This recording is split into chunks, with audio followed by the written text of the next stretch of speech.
ಸ್ನೇಹಿತರೆ ನಮಸ್ಕಾರ. ಈ ಬೇಸಿಗೆ ಕಾಲದಲ್ಲಿ ನಾವು ಹಣ್ಣುಗಳ ರಾಜ ಮಾವಿನ ಹಣ್ಣು, ಹಲಸಿನ ಹಣ್ಣು, ನೇರಳೆ ಹಣ್ಣು ಎಲ್ಲ ನಾವು ರುಚಿ ನೋಡ್ತೀವಿ. ಯಾಕಂದರೆ ಈ ಬೇಸಿಗೆ ಕಾಲದ ಹಣ್ಣುಗಳದು. ಸಾಮಾನ್ಯವಾಗಿ ನೇರಳೆ ಹಣ್ಣು ನೇರಳೆ ಬಣ್ಣದ್ದಾಗಿರುತ್ತೆ.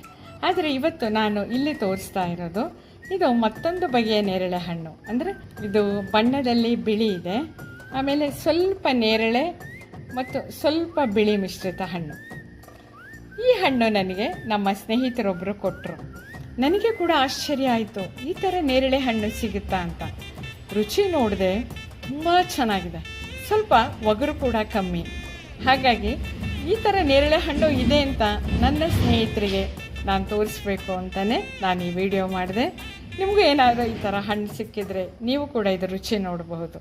ಈ ಹಣ್ಣು ಎಲ್ಲಿ ಬೆಳೀತಾರೆ ಅಂತ ನಾನು ಕೇಳಿದಾಗ ಇದು ಥಾಯ್ಲ್ಯಾಂಡಿನ ನೇರಳೆ ಹಣ್ಣು ಅಂತ ನನಗೆ ಗೊತ್ತಾಯಿತು.